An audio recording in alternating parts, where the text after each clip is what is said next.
Now you may be asking, well, what about the encrypted user disk partition? Well, yes, it's true. The 3GS has an encrypted user disk partition.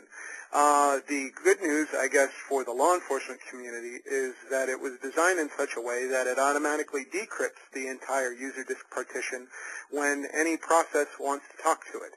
If you think about how an App Store app works, it needs to be able to access files on the device, read and write files, and it obviously needs the clear text version of those files.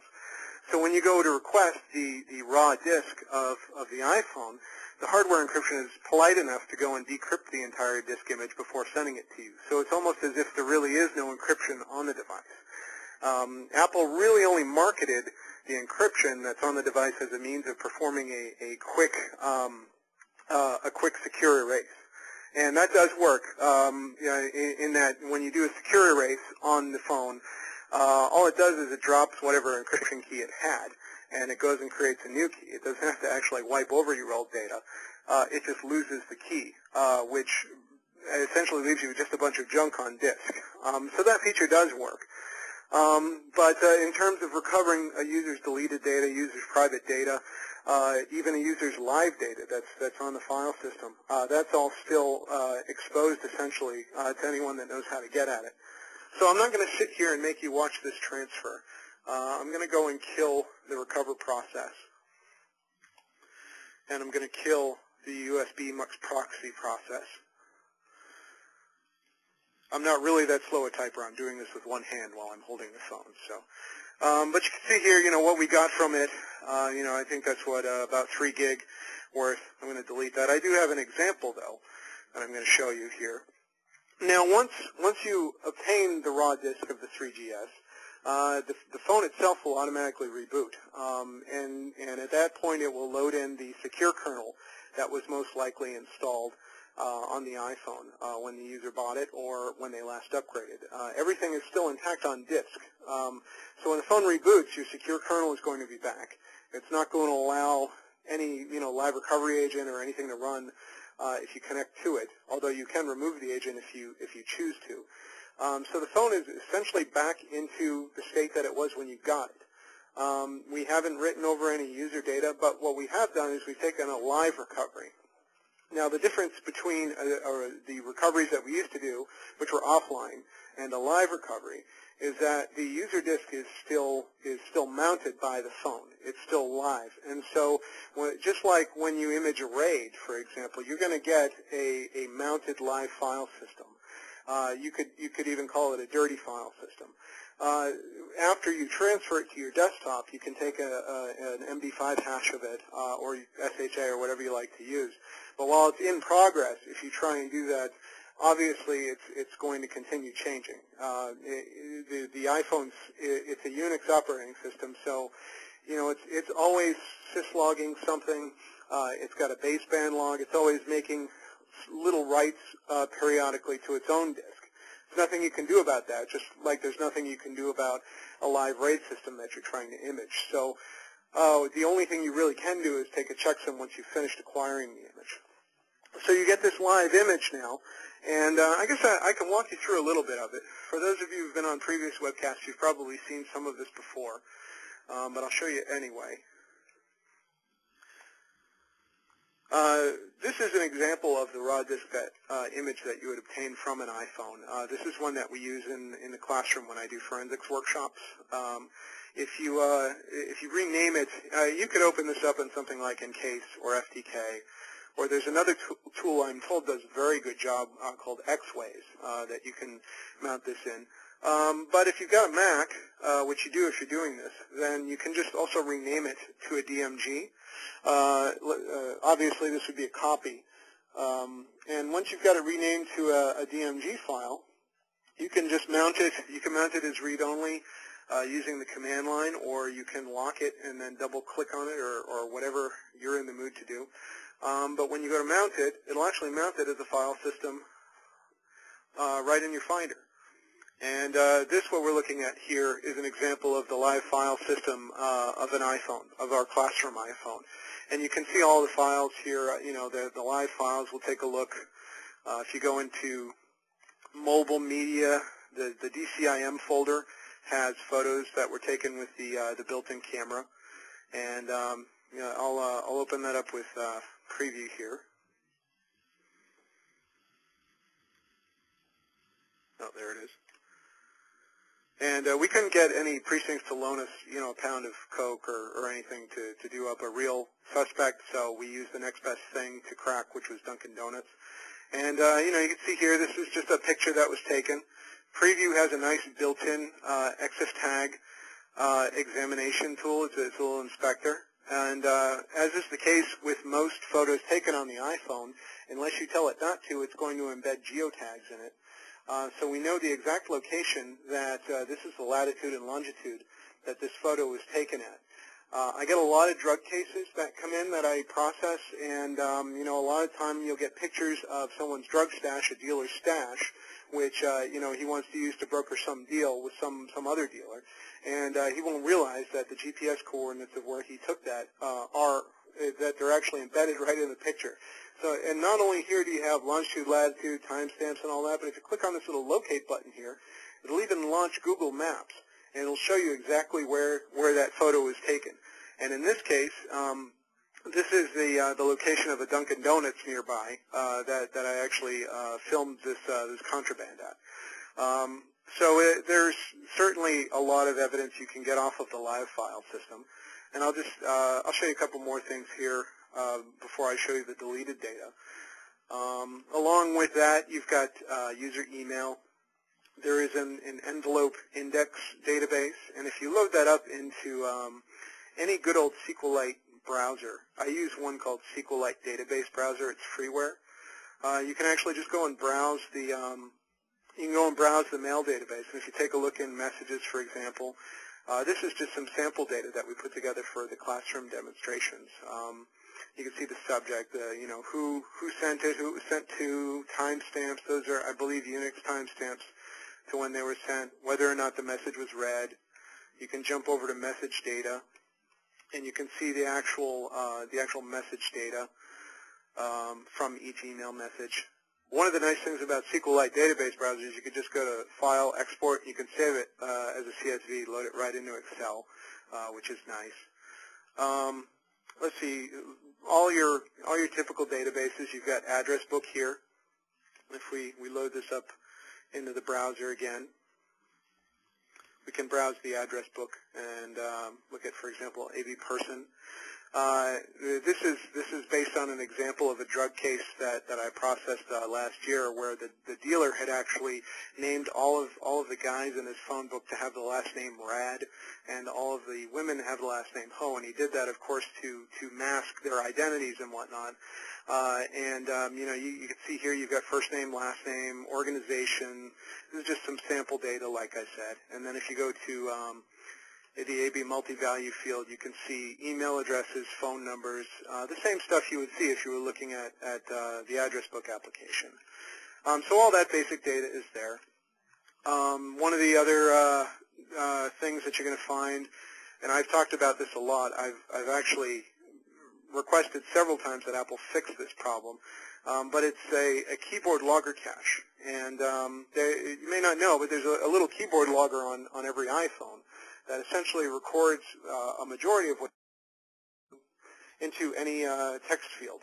So if you're using a phone and you're typing out something into the browser window, or you're typing into an email or whatever, Correct wants to be able to know what it is that you're typing, so that it can correct it later on. The downfall to this, of course, is that pretty much everything you type gets stored in order in clear text in this cache. And so this is just an example, but you can see here some things that I typed in when we were putting together the MO for this this suspect phone. We came up with a basic profile of him. He liked foot massages. That's one of the ways that the classroom attendees were able to actually find him at a foot massage parlor. You can see here that he searched for things like Paris Hilton, ink, and you can see cocaine, crack, marijuana, all this stuff. If you were looking at an actual suspect's device, you'd probably see some small phrases of text that he typed in for through the text message application and whatnot. But this keyboard cache is a wealth of information. There are also some snapshots that the iPhone takes whenever you push the home button. And it does this to process the 3D effects that you see, when the little window zooms to the back when you push home and whatnot. But the phone writes these to disk, which is another big privacy leak. And so you get pictures of the last thing this person was looking at that they probably had no idea that the phone was even making these screenshots. But it is. And on the live file system, you can see the very last things that they were looking at. When we actually go into the raw disk, you'll be able to see that there are several dozen of these screenshots. You can see the past, maybe even 100 things that the suspect was looking at. But that's one other small leak that you'll find helps in processing a lot of cases. You've also got Safari bookmarks. You've got everything they were searching for, all their GPS data. There is a cache here. I'll show you this. This is one nice little feature. The iPhone stores a list of known networks and known Wi-Fi networks. So you've got all of the known Wi-Fi networks that this phone has joined with a MAC address, but you've also got the time that they last joined it. So if you are committing a crime at a familiar place, let's say you're killing your wife, and you've been to your wife's house before, obviously, your phone might actually connect to her network automatically to check email or do whatever it's scheduled to do. And in doing that, it's going to make a little log here of the last time it joined that particular network. So if you killed your wife on Tuesday and you get arrested on Wednesday, your phone could actually testify against you in court the last time you were at this particular place. That's one of the many different pieces of evidence that a lot of people use to build a case against criminals. There's a lot more on here I'm not going to show you. But that's the gist of the live file system. You can kind of get a feel for all of the vast amounts of data that are on it. In addition to that, there's also the rest of the file system, the deleted files and whatnot. And there are a number of tools that can carve deleted files out of a raw disk. The iPhone's wear leveling algorithm, it's actually part of the solid-state disk. It tries to minimize the writes, of course, to the chips. And so in doing that, it does things such as spans out its writes, so it's much less likely to overwrite data in the same place, for example, due to the fact that it's a solid-state disk. And it actually goes to great lengths to try and preserve the data on it. So these are some examples of the kind of data that you can carve out with a tool like Scalpel and whatnot. You see here these AMR files are deleted voicemail. We've got another copy of that keyboard cache I showed you. You've got email. I'm going to go in here and show you some of these JPEG files because this is particularly interesting. If you take a look here, I told you about these little screenshots. Well, there are a number of different screenshots, even just on our test phone. And if you scroll through them, that's a picture, but you can see here, for example, more pictures, more screenshots of the last thing people were looking at when they used the phone. Every time they push the home button, that little picture gets taken. And so we'll scroll through a little bit more. You can see here, this is a screenshot of the address book that was taken. And these, again, are taken automatically. You've got recent calls, more recent calls. You've got voicemail. Obviously, this was a test phone, so we tried to keep the data on it clean, which is why you don't see phone numbers. But there's plenty of live data here. Here's an example of someone's email, and you've got the actual date and time that the email was last checked, as well as a timestamp on each message. You can see this is one of the ways in which we caught this fake suspect. Is we were able to find the foot massage parlors that he was at. More Google Maps, a lot of stuff there. Facebook, in particular, keeps a lot of pictures cached in this manner. We got one phone in a while ago that was it was a refurbished unit that an Oregon State Patrol officer actually bought to conduct these forensic methods. and it was refurbished, but it doesn't look like, it looks like they just wiped the file system at the time. This was before Secure Wipe was a feature. And we found all of the information about the previous owner of the phone on there, enough to call him, enough to talk to his parents. You know, he had turned the phone into Apple 2 months before, and apparently at one point Apple even took for granted just the kind of data that gets stored on this device. So there's a lot of information here, a lot of good information that can help law enforcement do their job. Geotags in any images that are taken, again, unless the user tells it not to, it's going to embed that information. You've got Google Map tiles. We can reassemble these map tiles, and I'll show you real quick what the output of that is. Let me turn this thing off here. Let's see, course materials. Take a look. Oh, map reassembly. Here are just a few examples of the Google Maps reassembly. We can take all these map tiles from the cache and actually put them back in order and look at what the suspect was looking at. And here's one good example. You can see that there is a tile displacement that's consistent with someone who's actually driving along that route, as opposed to just having, you know, solid tiles or missing tiles just around the edges, which is normally consistent with someone who's just, you know, looking at a map. So you can do a whole lot with the evidence that's stored on the phone. And now, of course, you know, thanks to these tools, you can, if you're law enforcement, you can get to the data a lot easier, and without going through a lot of the headaches that we used to go through. So, you know, I guess in conclusion, I'll take some questions now. But, you know, in conclusion, you know, from a forensics perspective, the iPhone is great because it gives us a whole lot more data than anyone ever imagined. And the devices are still at a vulnerable stage to where we can get to that data. From a consumer perspective, of course, it's a nightmare. All of this data is exposed. You can steal a majority of someone's information within just a couple of minutes. And I've got some demos up on YouTube, I think are like 3 minutes long or something, that actually walk through and show how it's done. You know, this, again, is if you have the right know-how. But obviously, you know, with these devices, just as much as tools like this and techniques like this are helping law enforcement, they can be used as well to commit identity theft. So we obviously do want to see them get fixed at some point. So Catherine, if you wanted to take a few questions, I can hang around and try and answer the best I can. Okay, thanks, Jonathan. We have a few questions, and maybe some more will come in while we're looking at this.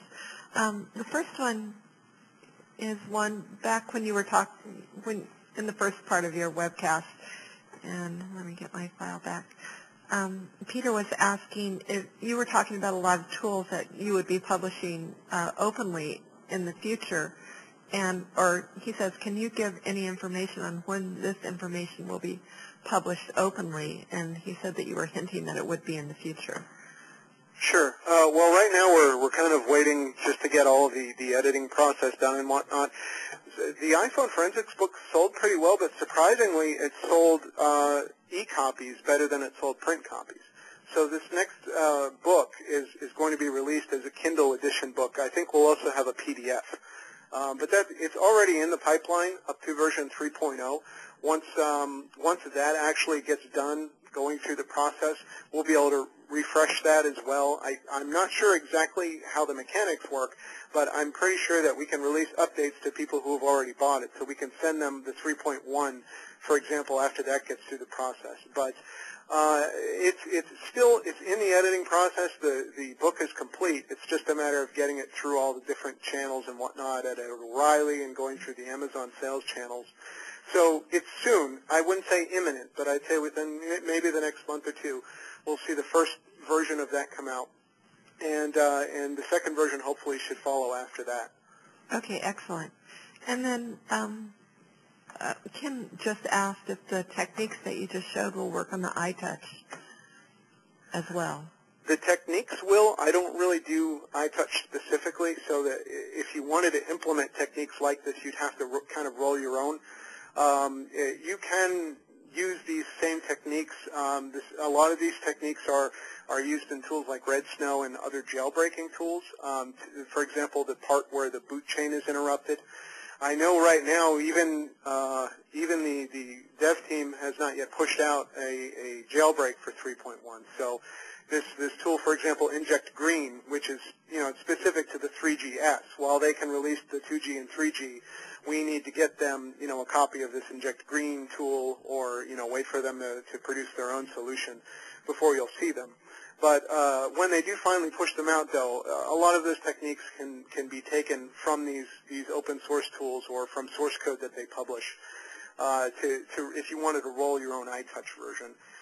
In terms of what I support, I'm strictly iPhone specific just because the demand for that is so high. I don't even get very many cases requesting an iTouch get processed. And again, if you're law enforcement, if you're active duty, and you email me directly from a law enforcement account, I'll verify you, and I'll give you access to the repository that's up now, which does have the latest version of these tools and techniques and such. Okay, and let me see what else there was. One other thing too, Catherine, I guess we should mention is if you've got a solid security body within your organization and you're looking to get them this information today, we have done a number of workshops on iPhone forensics, and that is something that we can provide. You can contact me directly if you're interested in putting something like that together. O'Reilly and I frequently do public workshops as well. So if we schedule one of those in the near future, we'll post something on the O'Reilly website if you're interested in sending some of your guys to that. But we also have done some private workshops in the past. Okay, good. And one gentleman was asking about your book, if it's your iPhone forensics book. Is it still usable, or should he just toss it out? Well, now iPhone forensics, I'll give you this. It was written before the 3GS, and it was written before 3.0. With that said, Chapter 3 is the only real piece where you're going to run into issues of obsolescence. We just can't cover stuff that doesn't exist yet, and so the Chapter 3 is going to be good for getting an understanding of how to do this on a 2G and a 3G, running firmware 1.x and 2.x, but the rest of the book is still very much valid, especially the chapters on electronic discovery, the chapters on data carving, desktop trace. Much of this hasn't changed very much, and while we've got some new scripts up in the repository, for example, to process an iTunes 8.2 backup, as opposed to the older versions of backups. Once you've got that data, getting the data is really only a small part of it. It's what to do with the data once you've got it, and that's where I think the rest of the book comes in very handy, as well as just delivering basic forensic techniques in terms of understanding how the phone works. If you just download the tools and you don't know anything about the phone, you may end up succeeding, but if you have to go and explain that in court, it's going to make us all look bad. So I think the book is valid, too, in that it gives you a pretty good introduction into the mechanics of the iPhone. So when you do get on the stand and have to explain exactly what you did and how you interacted with the phone, you don't turn out just losing the case based on inexperience. All right, so let me see. I have a bunch of questions here. Peter, I asked this question early on in your presentation. I'm not sure really of the context, but he said, does iPhone OS 3.1 change anything compared to iPhone OS 3.0? I don't know if he means with regard to what you were talking about, or... Well, the only thing that's really changed is the boot chain. And Apple's fighting very hard against people that are trying to unlock the phone, people that are jailbreaking the phone, installing third-party software. It's a competitive market, and a number of sites have sprung up lately, selling open source or semi-open source software for the phone. The Cydia repository has been around since before the SDK was even conceived, and that's probably what I consider Apple's closest direct competitor. So Apple's obviously working hard to try and protect the iPhone from being accessed by these third-party tools. In doing that, that's the biggest thing that's changed between 3.0 and 3.1 on the 3GS. Is you'll see colors. It seems to be the ongoing theme for some reason. The 3.0 had inject purple. Inject purple is essentially one type of buffer overflow vulnerability that is used to modify the boot chain on an iPhone 3GS. It essentially exploits part of what's called iBoot, which is Apple's bootloader on the phone. And by doing so, you can turn off kernel signing. You can get it to boot your own custom RAM disk. Instead of enforcing Apple's own certificate authority over what runs on the phone. That's one exploit that worked on 3.0. When 3.1 came out, it still had a number of vulnerabilities in the boot chain that essentially allow us to still get in. Only Inject Green is the latest version, and Inject Green uses some different technique, which I won't discuss at this point, but it uses a different technique to interrupt the boot chain. What I've seen Apple do lately has been not really to fix any of the underlying design flaws in the operating system, which I wish they would fix, but really to try and reinforce that boot chain so that you can't boot up, you can't jailbreak, you can't, perform a forensic recovery. If you can lock the front door hard enough, then, it doesn't really matter what kind of vulnerabilities, are behind that door. And, that's kind of the strategy Apple's taken. Unfortunately, that really hasn't benefited the consumer. And I think there will be a number of different versions that will be likely vulnerable in the future. My hope, of course, is that, at some point, some of the underlying design flaws will get fixed, and I'm sure Apple's addressing them if they want to compete in this market. But right now, what I would expect over the next few versions and what I've seen over the past few versions is really just an attempt to make that front door a lot more solid so that you can't get in to see just how ugly the rest of it is underneath. Okay. And then a couple more quick questions. I know we're out of time, but a lot of people have been asking about which versions of iTunes can be used with the things you demonstrated. Okay. Well, if you want to do a recovery over USB, you can drop down to iTunes 8.1.1. After iTunes 8.1.1, Apple added a lot of various encryption mechanisms into its communication with the iPhone. If you're running something like 3.1, it'll still talk to iTunes 8.1, so you can recover any firmware version as of right now across USB using 8.1.1. You'll need to rip out a lot of the stuff that comes with 8.2, and there are a number of how-tos and whatnot online on how to properly downgrade. You can't just throw 8.1.1 on there and expect it to work. But if you Google, downgrading iTunes 8.2 or downgrading iTunes 9, there are, I think, 4 frameworks, an extension, and the application that you can delete. And that'll allow this USB MUX proxy to talk to the phone across USB. Now, if you don't feel like downgrading, that's fine. Or if you want to, if in the future, let's say for some reason the next version of iPhone firmware doesn't talk to the older versions of iTunes, you can still do a recovery over Wi-Fi. It takes a little bit longer, but that's a pretty foolproof way to do it. As long as your phone has a Wi-Fi built in, which all do, that's sort of a fallback that you can use. Okay, I think we're about out of time. There are a few other questions, but Jonathan, what is your email address that people can, if you're willing to give it, Sure. Well, if you want to contact me, if you're law enforcement and you want access, or you have questions, or if you're interested in putting together, one of these private forensics workshops, or if you just, if you get some general concerns or questions, or you need clarification.